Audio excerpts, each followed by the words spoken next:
Throughout the 80s and 90s, American consumers perceived changes in oil and gasoline prices to be indicative of changes in domestic demand. For example, as people chose to drive more SUVs and light trucks, we saw gasoline prices increase slightly, and consumers thought there was a causality there.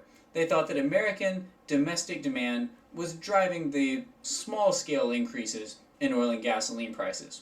However, over the past 2 or 3 years, foreign demand has actually grown at a much faster rate than domestic US demand, and that's driven prices higher and higher. And for the first time, consumers are seeing these price changes reflected in gasoline prices. So without any real change in driving habits, consumers have suddenly seen gasoline prices go from $2 per gallon up to almost $4 per gallon. Now we see this change reflected in refining capacity utilization. This chart shows refinery utilization rates over time in the United States. What we see here is that since the year 2000, refinery utilization has actually decreased over time.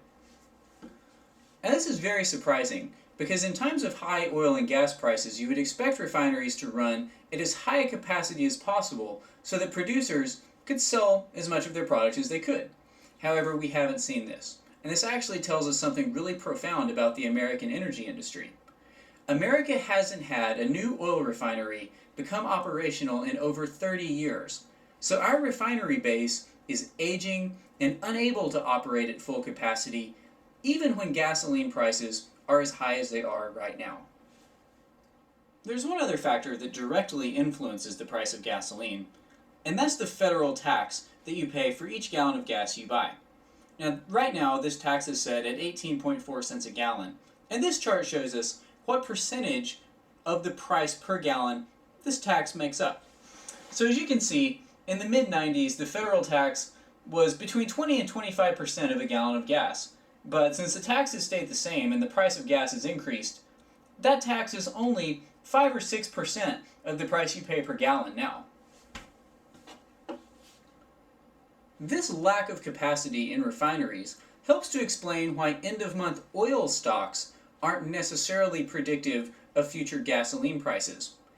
What we see is that end-of-month gasoline stocks are actually very highly correlated with gasoline prices.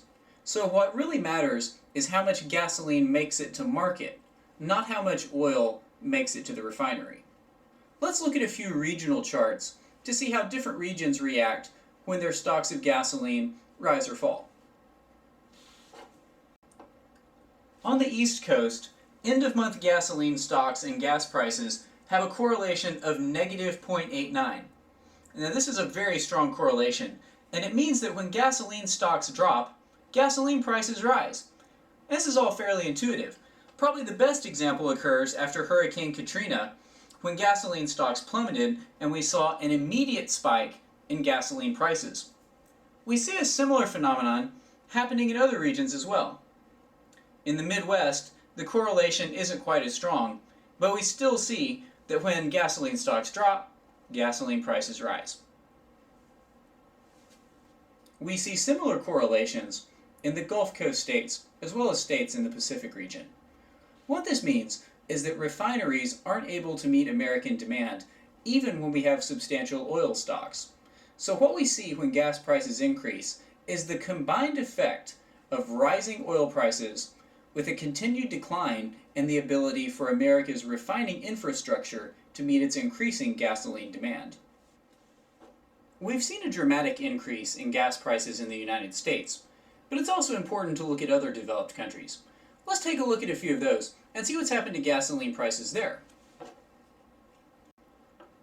This chart shows nominal increases in gas prices in the UK, Germany, and the Netherlands. As you can see, gasoline prices there have followed a similar trend to gasoline in the United States. And most of the difference in price you see is a result of different levels of taxation. When we look at relative price increases, we can see that the United States, especially over the past 2 years, has seen more volatile gas prices.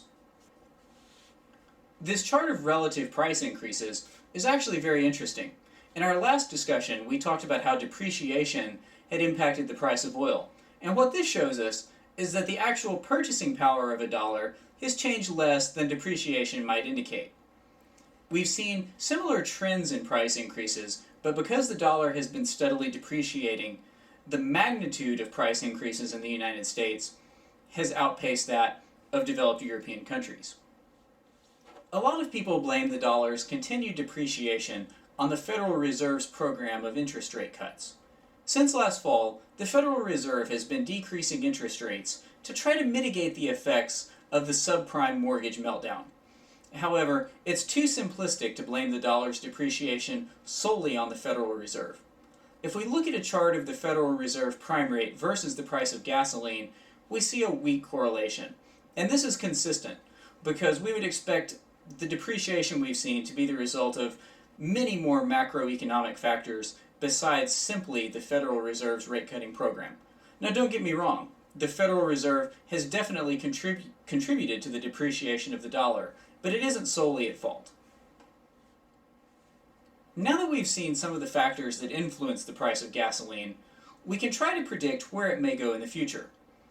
Now, the price of gasoline is determined by federal taxes, the price of oil, and the margin between the wholesale price of gas and the price that's actually charged to consumers.